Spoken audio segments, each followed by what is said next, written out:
Hello دوستو، جیسا کہ آپ نے پچھلی ایپیسوڈ میں دیکھا کہ سالار کی دادی فوت ہو گئیں اور اس کی نماز جنازہ اس ایپیسوڈ میں ادا کی گئی اور اس کو دفن کیا گیا۔ اس کے بعد جو ان کے گھر والوں کا صدمہ تھا، دوسرے لوگوں کو تو زیادہ دکھایا ہی نہیں گیا، لیکن جو سالار اور اس کی بیوی کا تھا، اس طرح سے لگ رہا تھا کہ دونوں نے اپنی دنیا کھو دی ہے۔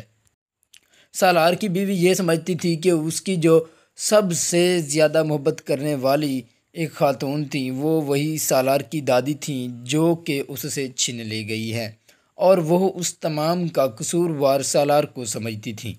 اور اسی طرح سے سالار اب بے بس تھا۔ وہ پہلے اپنی بیوی کی وجہ سے جو کہ اس پر یقین نہیں کر رہی تھی، اب وہ اپنی دادی کے غم میں بہت ہی بے بس ہو گیا ہوتا ہے، اور وہ اب اپنی بیوی سے کچھ نہیں کہہ پاتا۔ لیکن جب اس کی بیوی اس پر یہ الزام لگاتی ہے کہ تم اپنی دادی کے قاتل ہو، تمہاری وجہ سے وہ فوت ہوئی ہے، تو اسے بہت غصہ آتا ہے اور دونوں اس میں الجھ جاتے ہیں۔ آپس میں چھوٹی موٹی نوک جھوک ہوتی ہے، لیکن پھر بھی سالار کی بیوی نہیں مانتی، اور اس طرح سے ان کا یہ گزران چلتا رہتا ہے۔ اس کے بعد بات آتی ہے نمی کی۔ نمی اپنے گھر سے قاسم سے چھٹی لے کر آتی ہے، کہتی ہے کہ میں اپنی امی کے گھر جاتی ہوں، لیکن وہاں پر وہ جا کر اپنی بھائی کی بیوی سے گفتگو کرتی ہے اور اسے ہونے والے بچے کی مبارکباد ایک طنزیہ انداز میں دینے آتی ہے، اور اس کے منہ پر جو تکیہ ہوتا ہے وہ مار دیتی ہے۔ اس طرح سے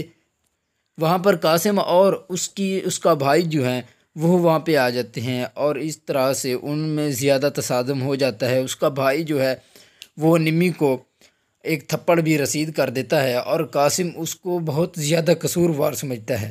حالانکہ تمام جو شادی ہوئی تھی وہ قاسم اور زویا کی رضامندی سے ہوئی تھی۔ دونوں کا آپس میں ایک گیم تھا، پلان تھا، وہ پلان کامیاب ہو گیا اور قاسم نے اس سے شادی کر لی۔